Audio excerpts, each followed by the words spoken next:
can see that now the number is not increasing anymore. So you are back in the main session and main room. Thank you for all for the lively discussions and very good comments and questions for the participants and for the presenters. So let's go to the room 1. Please, Ibrahim, would you like to have a short summary what you discussed and give us the main topics and points that you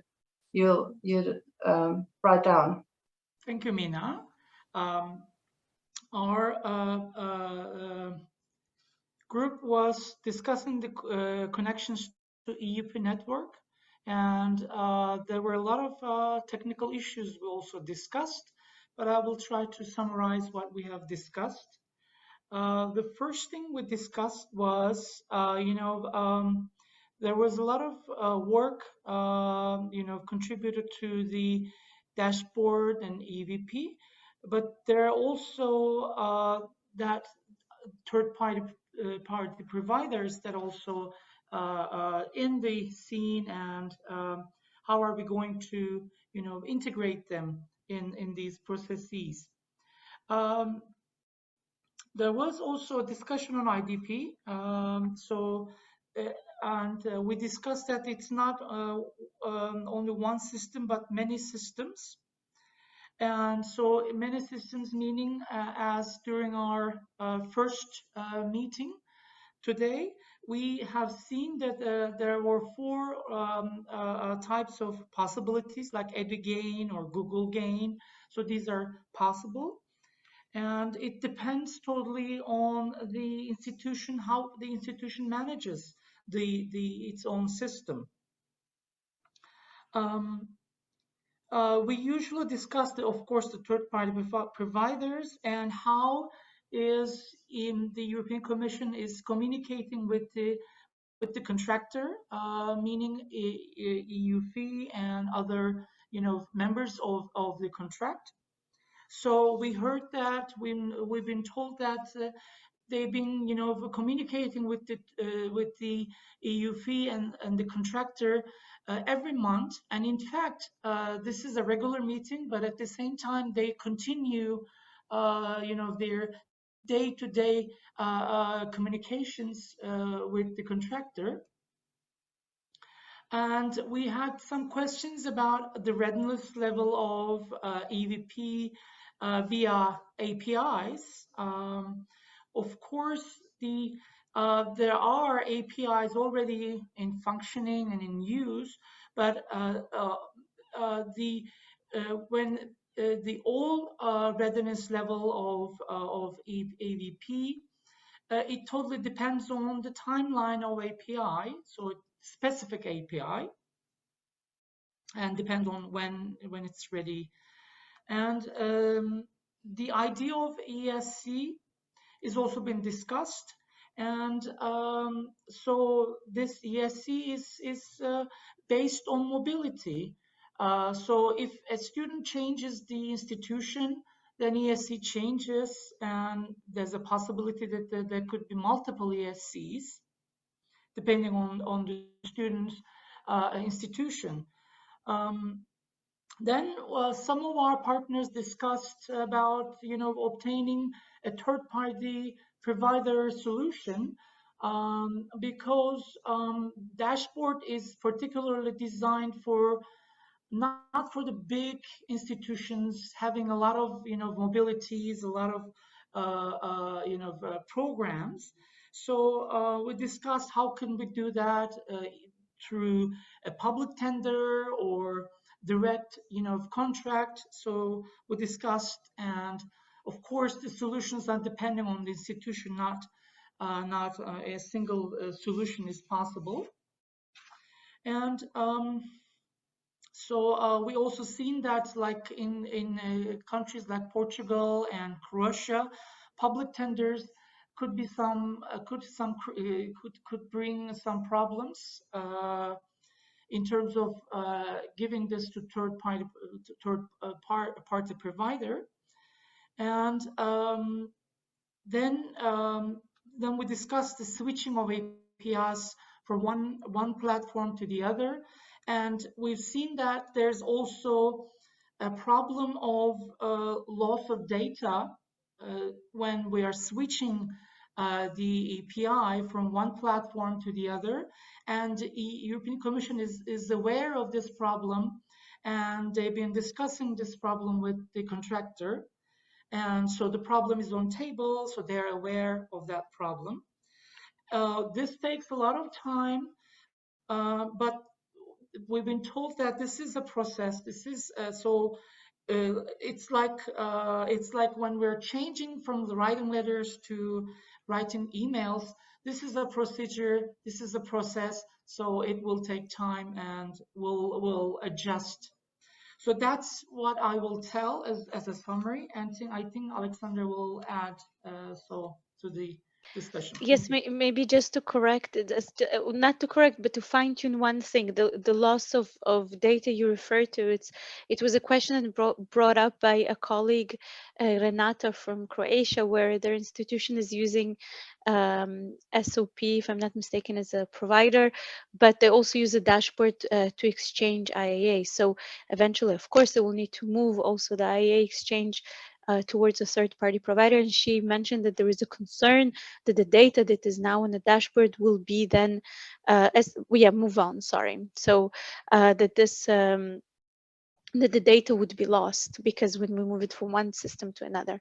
And indeed, I mentioned that we're aware of this issue, and we will of course raise it in the technical forum, which are the meetings, the monthly meetings we have with the contractor, EWP Plus, and the third-party providers. So this is that's just to fine-tune. We're not talking about the whole data, but just in very, very specific case. And this is indeed a very specific case. I'm sure that not many institutions use different solutions for different exchanges. Thank you. So thank you, Ibrahim, and thank you, Alexandra. And now we go to the group 2. I was there as moderator, as writing down the notes, and I will point out 3 points. Firstly, Nadia mentioned that quite many universities are using dashboard, and she actually reminded us that it's not really suitable for universities with big number of students and student mobilities. So it gets easily overloaded, and that's why those universities should maybe choose some other way to handle the Digital Erasmus processes. And secondly, we were talking about the deadlines and the next action plan for this year with agreements, for example. As we learned, there are more than 20 providers, and of course, Nadia's team has no, of course, they have contacts with them, but they have no, like, they are not ordering, or they are not like paying services from them. So everything is like under discussion, and of course we can as a universities we can make pressure and give messages to those providers what we need and what we want and what we want them to do next, and what difficulties we have. So it's difficult to say at which timeline everything is going to be working well and working between IT softwares, but there was a discussion about the action plan and the timelines that will be published soon, so we are waiting for that next. And thirdly, we discussed about the sandboxes and testing and the difficulties that we have at the moment while we are changing the agreements between institutions. And there were many examples how time consuming it is and how many working hours we need to complete them. But I would say that of course we need some deadlines at least, so that we are really committed to commit to this process and to do this together and to find solutions with the IT software providers or between us to complete this task that we need to do. We were talking about the European University Alliances, that they could be like test groups among themselves. And also Nadia remind us to update the latest version when we are going to EWP, so that everything is, that there's a chance at least to work between the softwares, and the data could be transferred only when the latest versions are uploaded. And would you like to, Nadia, add something? Do you have something else in mind that I mentioned from group 2? No, this is really good. I mean, there seem to still be some technical challenges that people are facing, regardless of what software they're using, like not seeing certain things, or not seeing the status of approvals, or not seeing the list, or to be able to filter the list of. We've noted all those down. I mean, they're known to the contractors, I'm sure, but I thank everyone who raised them, so we can bring a sense of urgency into solving them. Yes, sounds good. And then Bratislav from the group 3, you have around 3 minutes, maybe 4 or 5. Go ahead. Thank you very much, Mina.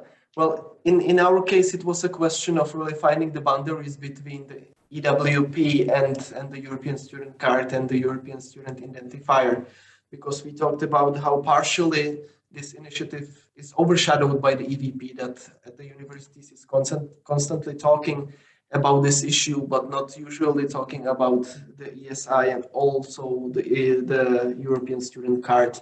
So the communication strategy is the key, and Theo and the Commission told us that there will be a new website with all-encompassing information regarding the digitalization, mainly focusing also on this one.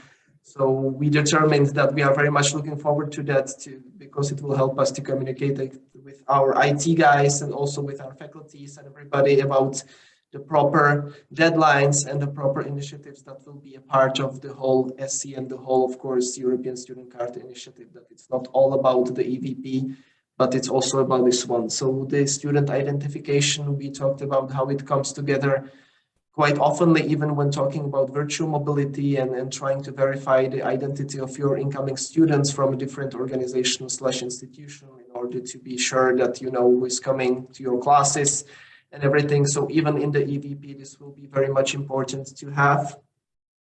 And some of the members that were there, at least the younger ones, the younger institutions that have been part of the EduGain for a short time, had some technical issues or some difficulties that are right now being collected and being taken care of. So I think everybody is on very much nice and good track to be finished with this one. But it's important not to lose the track of that this initiative is there as well. It's not only about the Erasmus without paper.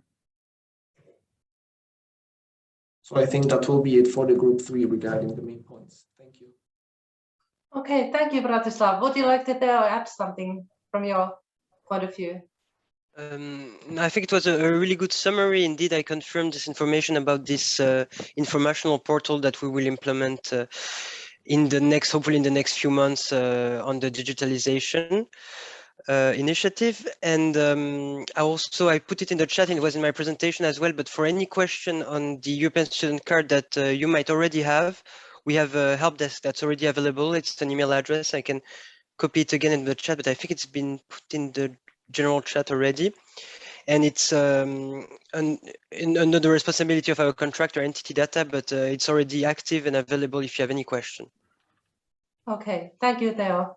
I want to thank you all participants from Nadia's team that you have joined us. Thank you so much for your presentation and this really lively discussion, and also the really good answers that we have got from you for our multiple questions.